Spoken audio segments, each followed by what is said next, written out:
Allez, super. Bonjour, on est parti. Bonjour et bienvenue. On est en live avec Ludivine. On va vous parler du fichier de calcul des congés payés que vous avez pu télécharger, j'espère. Sinon, vous avez juste à commenter, comment l'appeler, check tes congés quand vous allez voir passer le replay.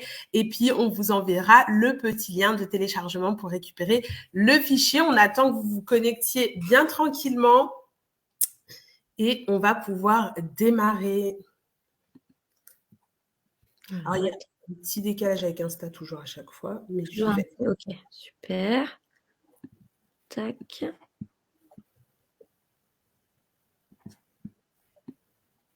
Est-ce que vous allez bien? Est-ce que vous passez une belle journée? Enfin, vous avez passé une belle journée? Est-ce que vous allez bien? Est-ce que vous passez une belle Il y a du monde connecté sur Insta. Moi, je me suis mis sur le téléphone à côté pour les voir. Je suis en train de faire pareil aussi parce que du coup, comme ça. Coucou Tata Moula, coucou tout le monde. J'espère que vous allez bien. Donc, on est là, je répète, hein, on est là pour parler du fichier de calcul des congés payés. Il y a une nouvelle réglementation, en tout cas, elle n'est pas nouvelle, puisque à la base, en fait, ça aurait dû être appliqué depuis plusieurs décennies en France, mais on faisait les sourdes oreilles par rapport à la réglementation européenne. Et du coup, depuis le 23 avril, ça a été mis en conformité avec la réglementation européenne, la loi française. Et donc, quand vous êtes malade, vous cumulez quand même des congés. Le fichier, on avait fait un post, il fallait commenter le post pour récupérer le fichier, mais là on va vous faire une démo du fichier, vous inquiétez pas, on vous laissera la main pour ensuite le récupérer et le télécharger tranquillement, vous n'hésitez pas, vous aurez juste à commenter check tes congés en dessous du post et vous allez récupérer le fichier directement avec un lien dans vos DM. Ça marche? Donc, Ludivine va partager son écran pour vous montrer le fichier de calcul des congés. Je fais juste une petite intro pour vous expliquer c'est quoi le changement réglementaire, à quoi il sert le fichier, et après on vous fera une petite démo de comment ça fonctionne.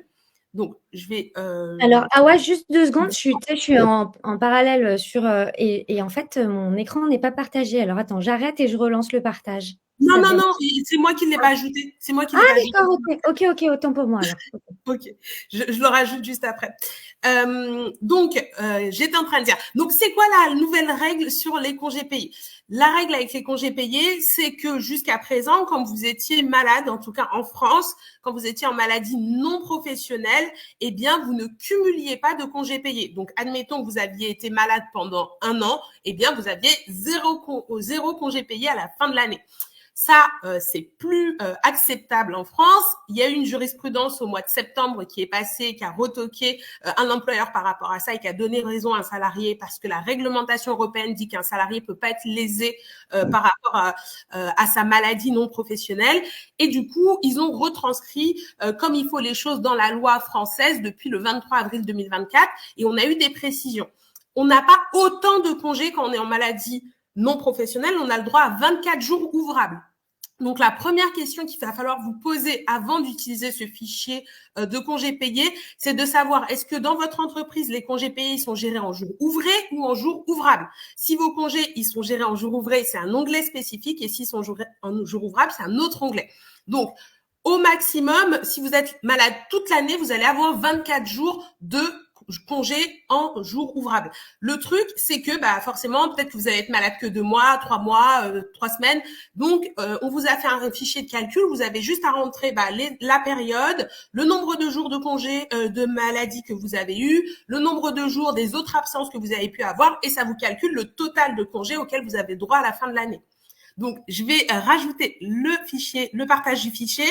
Si vous êtes sur Insta, vous verrez, c'est pas ouf. Peut-être c'est un peu petit, mais dites-vous que le replay sera disponible aussi sur YouTube. On va essayer de grossir au maximum tout ça pour que vous ayez bien les choses. Voilà. Et donc, si vous avez de votre côté le fichier que vous l'avez déjà téléchargé, n'hésitez pas à l'ouvrir sur PC, comme ça vous aurez les mêmes écrans que nous et ce sera plus lisible. Mais en tout cas, rassurez-vous, vous pouvez retourner sur ma chaîne YouTube et vous retrouverez le replay de la vidéo avec la démo en direct. Ça marche? Donc, Ludivine, je te laisse la main. Donc là, tu es sur l'onglet check en jour ouvré. Donc, pour savoir si vous êtes en jour ouvré, c'est que vous acquérez, que vous avez en tout cas chaque année 25 jours de congé quand vous avez 0 absence. Une année complète, vous avez droit à 25 jours de congé. Si par contre, vous êtes en jour ouvrable, c'est une année complète, vous avez droit à 30 jours de congé. On parle bien de congés payés, il n'y a pas les RTT dedans, il n'y a pas tous les congés spéciaux, enfants malades, etc. On parle uniquement de congés payés. Ça marche? Donc, si vous êtes en jour ouvré, on va vous demander de renseigner au début la date de début de la période de vos congés payés. En général, les congés payés, ça se cumule de juin à mai, du 1er juin 2023 jusqu'au 31 mai 2024 pour cette nouvelle période de congés payés. Il y a des entreprises où la période, elle est différente. Ça peut être de janvier à décembre. Si c'est le cas dans votre entreprise, vous mettez du 1er janvier au 31 décembre de l'année. Ça, c'est à vous de connaître ces dates-là. Ensuite, vous allez regarder sur cette période-là, entre le 1er juin 2023 et le 31 mai 2024, il y a eu combien de jours fériés qui sont tombés sur un jour ouvré?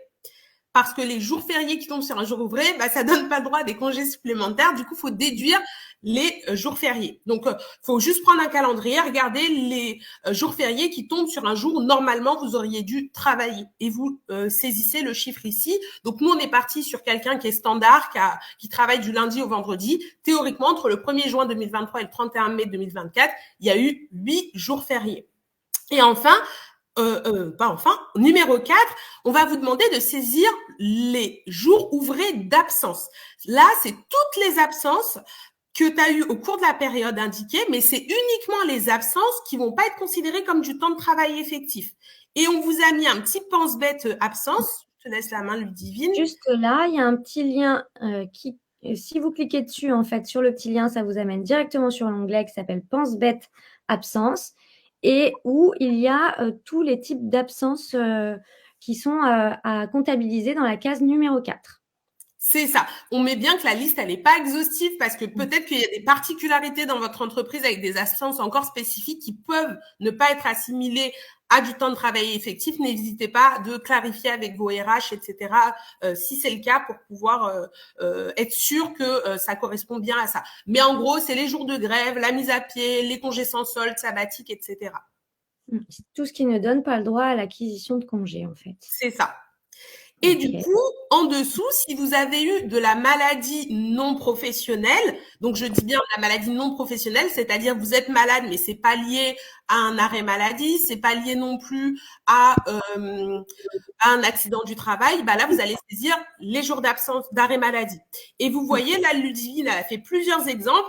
Et maintenant, pour que si vous avez travaillé toute l'année, pour que vous vous retrouviez à perdre des congés payés, il faut que vous ayez eu au moins environ 120 jours ou voire plus. Ouais, alors je pense que si je mets 100 jours, ouais, tu vois, 90, c'est bon. Jusqu'à 90, en fait, ça va pas faire bouger le nombre de congés payés, puisque je crois qu'en jour ouvré, on est à 2,08, c'est ça, Awa, C'est ça, par mois. Du coup, 2,08 et en maladie, on en cumule 2. Donc, les 0,8 pour atteindre un jour, il faut quand même quelques mois d'absence, on va dire. C'est ça. Et sachant que là, c'est pas 90 jours calendaires, on pourrait se dire 3 mois, c'est des jours ouvrés. Donc, dans un mois, il y a à peu près 20 jours ouvrés. Donc, voilà. Donc, maintenant, avec l'arrêt maladie, c'est beaucoup plus avantageux que ce qu'il pouvait y avoir avant, parce qu'avant, la maladie non professionnelle, elle était considérée comme de l'absence tout court. Oui. Ça marche? Et là, ouais. Moi, je pense qu'on peut faire un test avec… attends, si on fait 20 fois 12, ça fait 240 jours. Tu vois, on tombe à 20 jours de congés payés. C'est ça. Ouais. Ok. Et si on en met 90, on n'en perd pas. Donc, en fait, ça déduit bien le bon nombre de jours. C'est ça, exactement, par rapport à l'absence de la personne. Après, il faut vraiment voir par rapport au calendrier le nombre de jours réels qu'il y a dans l'année et après déduire et en fonction, ça va être différent. Mais il faut partir du principe que si vous avez été normalement toute l'année absent en maladie, eh bien, vous avez le droit à 24 jours ouvrables de congés payés. Mais en jours ouvrés, ça fait 20 jours parce que 24 jours, c'est pour ceux qui sont en arrêt, c'est ceux qui sont gérés en jours ouvrables. Donc, on a vu la partie pour les jours ouvrés. Je termine juste avec quelque chose au niveau de la période. Vous pouvez vous poser la question, et si moi, je suis rentrée en cours d'année ou si je sors en cours d'année, comment je fais? Bah, ça se joue au niveau de la période que vous allez mettre tout en haut. Ludivine, si tu remontes. Voilà. Exactement. Si, par exemple, moi, j'ai commencé dans l'entreprise au 1er janvier 2024, bah, la date de début de période, je mets le 1er janvier 2024 parce que je suis arrivée en cours de période de congé payé. Par contre, la date de fin de période, ce sera toujours la fin de la période de congé payé. Donc, si j'ai fini le 31 juillet, j'arrête quand même au 31 mai 2024 parce que c'est par période de congé payé. Et il faut recompter aussi le nombre de jours fériés ouvrés qui étaient dans cette période. C'est ça, exactement.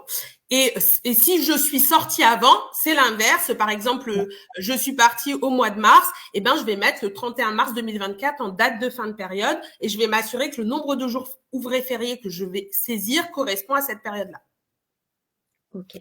Et petite question, on est d'accord que c'est un décret qui entre en vigueur à date et il n'y a pas d'antériorité. C'est-à-dire que pour les personnes qui ont eu des arrêts maladie sur l'année d'avant et qui ont des congés N-1 à prendre, on est d'accord que c'est pas rétroactif. Alors, si, c'est rétroactif. Okay.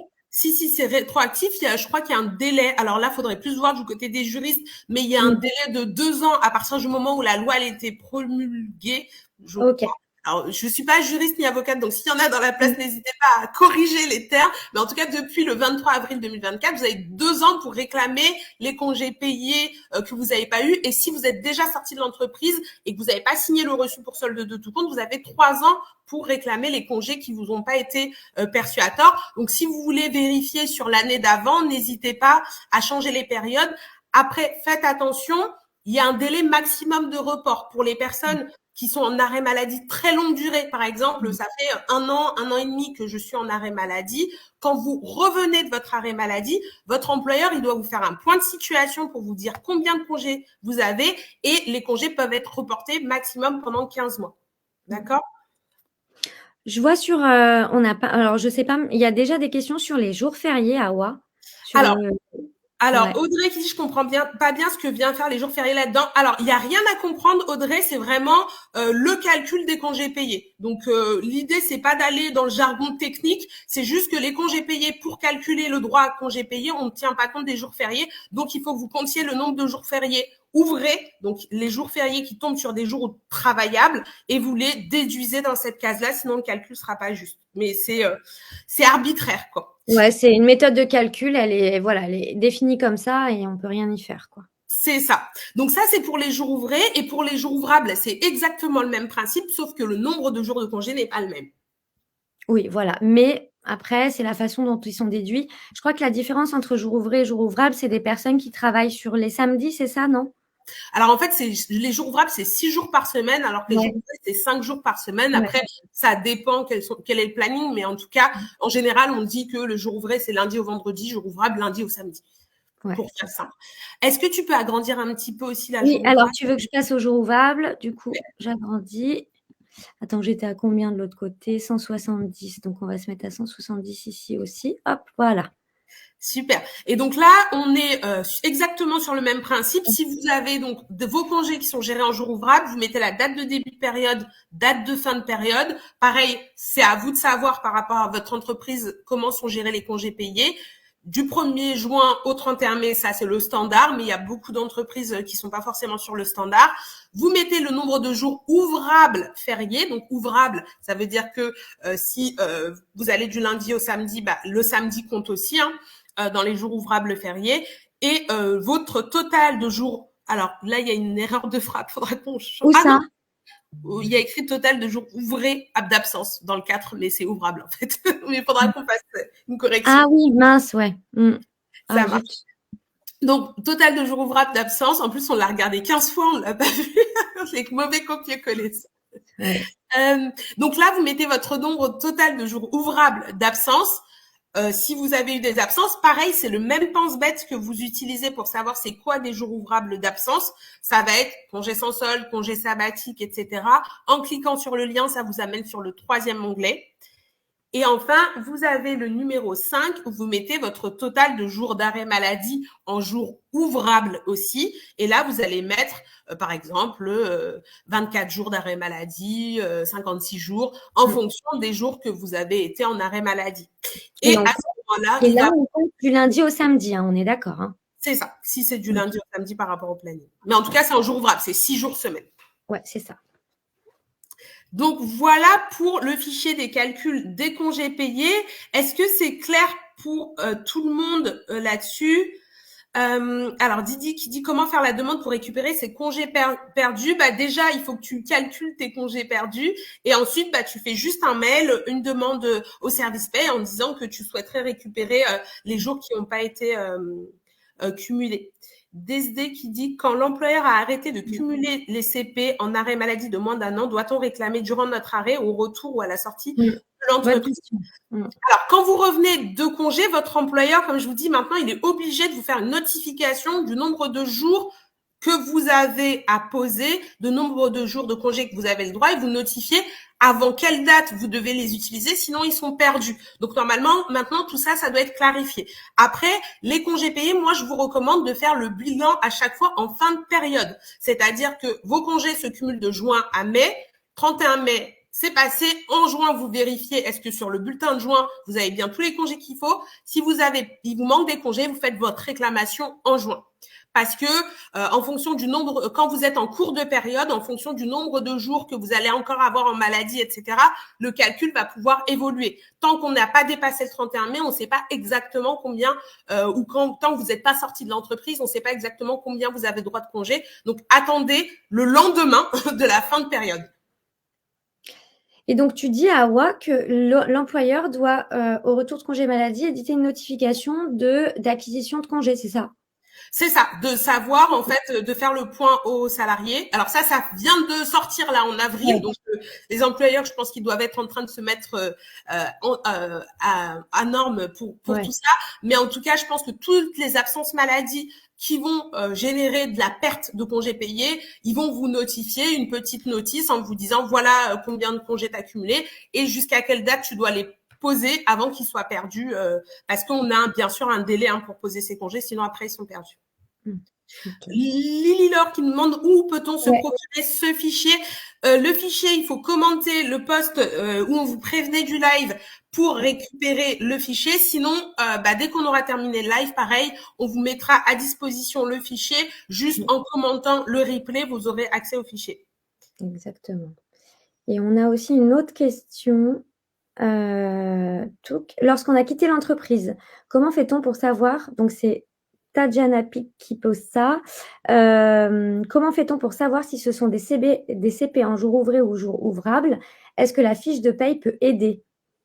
Alors oui, la fiche de paye, elle peut aider. L'idée, c'est d'aller analyser comment étaient cumulés les congés payés. Si pendant que j'avais 2,08 tous les mois ou 2,5 tous les mois, 2,08, ça veut dire que c'est en ouvré, 2,5, ça veut dire que c'est en ouvrable. Et sinon, faut poser la question à l'entreprise pour savoir si les congés sont gérés en jour ouvré ou en jour ouvrable, parce que c'est chaque entreprise qui va déterminer comment ils gèrent leurs congés payés. Il n'y a pas de règle absolue par secteur d'activité ou quoi que ce soit. Ok, super. Très clair, très très clair. On a une autre personne qui demande, c'est Sasa 93 700 qui redemande comment avoir le fichier. Donc, comme le disait Awa, soit vous allez commenter le dernier Reels où on vous prévenait du live justement de présentation du fichier, soit vous pourrez commenter le replay de ce live et il vous sera envoyé en automatique.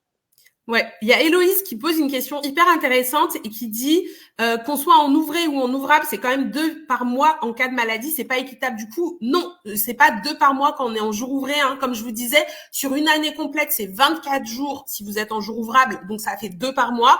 Et si vous êtes en jour ouvré, c'est 20 par an, donc ça fait 1,667, je crois, pour ceux qui sont en jour ouvré. Donc c'est équitable. Ouais, non, c'est équitable. Et Tatiana Pic qui dit « Pépite, ce live, je vais récupérer des sous-sous. » C'est le but. C'est ça, c'est le but. N'hésitez pas de toute façon à nous tenir au courant. Ça nous fera plaisir d'avoir de vos nouvelles si vous avez réussi à récupérer des CP. S'il y a des gestionnaires de paye dans la place aussi, pareil, n'hésitez pas à nous dire si vous allez trouver votre logiciel de paye en défaut ou si les mises à jour ont été faites correctement. Il y a RH Essentiel qui dit, est-ce que l'acquisition des CP pendant la maladie est bloquée à 20 CP par période? Oui, tout à fait. Si sur la période, vous avez été toute la période en maladie et que vous êtes en jour ouvré, vous n'aurez pas plus de 20 CP sur cette période.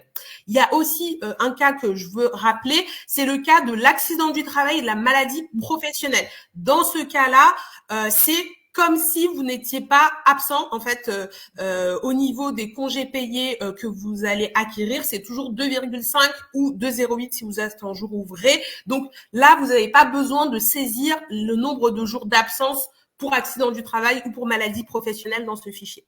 Ouais, on les exclut bien de la case numéro 5. Il ne faut pas les compter dedans. Hein. C'est ça. Sinon, ça va fausser le calcul pour le coup. C'est ça, c'est ça. Même pour les arrêts de courte durée, il faut informer le salarié à son retour et il aura 15 mois de report. C'est pas normal par rapport au salarié présent. Alors ça, je sais pas si c'est une affirmation ou si c'est une question. J'avoue que je ne sais pas trop. Donc peut-être effectivement que ça peut être le cas, mais j'avoue que j'ai pas regardé dans le détail tout ce qui était sur le report de congé. À voir. Mais si c'est vrai que tous ces congés sont reportés de 15 mois, bah, ça vaut le coup d'avoir 2 jours de maladie pour revenir et avoir encore 15 mois de report à chaque fois. Mais je pense que ça doit pas être si simple, ou en tout cas, ça fait peut-être encore partie des écueils qu'ils n'ont pas encore traités. On n'a pas mal de gestionnaires paye, hein. Ouais, c'est ça. Bah, en tout cas, le fichier, il est disponible. Tout le monde peut l'utiliser, qu'on soit salarié ou gestionnaire de paye. Donc, n'hésitez pas, ça permet de vous aider dans vos vérifs de calcul de paye. Si vous avez envie d'apprendre à faire des fichiers pareils, surtout si vous êtes GP, ça peut être hyper utile pour les vérifs. N'hésitez pas à regarder du côté des formations de Mademoiselle Excel. C'est elle, la pro d'Excel et qui transforme nos règles tordues de paye en logiciel. Et en plus, dans mes 2 formations, j'ai des cas RH parce que il y a beaucoup de données en RH et effectivement, c'est des vrais cas d'école, ouais. C'est ça. Émilie a dit non, les logiciels de paye sont pas à jour, on est obligé de tout recalculer à la main. On vous a mis à disposition un fichier Excel pour vous aider un petit peu. Alors, et l'autre point que je voulais dire aussi, c'est que pour celles et ceux qui sont intéressés pour mieux comprendre leur bulletin de paye, en ce moment, il y a une formation gratuite que j'offre, une masterclass qui sera dispo le 31 mai. Donc, n'hésitez pas à vous inscrire. Vous allez retrouver le lien pareil. Vous m'envoyez un petit DM sur Insta, vous mettez masterclass et puis je vous envoie le lien pour vous inscrire. C'est une masterclass gratuite où je vous dévoilerai les secrets des bulletins de paye. Waouh, ça promet, hein. C'est ça. Et Clarisse, en plus, qui dit les formations de Mademoiselle Excel sont disponibles sur le CPF. Donc, ouais. Oui, exactement. Exactement. Bon, malheureusement, avec un reste à charge maintenant depuis le 1er mai, mais en tout cas, voilà, ça n'enlève rien à la qualité des formations. C'est ça. Et Lia dit les formations de Mademoiselle sont top. J'avais pris avec le pack et c'est super. Ah, trop bien. Bah, je suis contente. Merci, Lily. Génial. Bah écoutez, merci beaucoup, merci pour vos commentaires nombreux. Je sais pas si tu as un point à ajouter peut-être, Lucie. Non, pas de point à ajouter. En tout cas, je pense que tout a été dit. Le fichier a été spécialement conçu pour être simple d'utilisation avec des petits mémos. Voilà, donc je pense que là, Awa, on a un bon fichier pour sauver les gestionnaires de paye avec la transition de paramétrage des logiciels. Donc, je pense que ça va aider pas mal de personnes à recalculer les erreurs de logiciels, je pense. Voilà. C'est ça. Merci beaucoup. N'hésitez pas à vous abonner à nos comptes, à regarder un petit peu ce qu'on fait parce que l'objectif, c'est de vous aider à level up dans vos carrières, à améliorer un petit peu le quotidien dans le boulot et aussi en tant que salarié pour réussir à avoir votre droit et puis voilà. Trop bien. Merci à tous en tout cas. Merci à Awa de m'avoir invité sur ton live. C'était un plaisir. Et ce fichier a eu du succès. Je pense qu'il en aura encore après le live. Ça marche. Faut juste qu'on corrige la petite coquille ouvrée ouvrable, mais sinon Sinon, c'est parfait. Kumba, j'avais pas vu ta question. Elle dit la notification du solde de CP, c'est à partir de combien de temps d'absence? J'avoue que tu me poses une colle. Je sais pas trop. Je vais regarder. Si je trouve l'info, je la mettrai en description du replay. Mais voilà. Et on a des compliments de gens qui nous disent bien meilleur que Bardella et Attal, mesdames. Merci. Oh, c'est gentil, c'est gentil. Merci beaucoup. Très belle soirée à vous. Bonne soirée tout le monde. À très bientôt. Ciao, ciao.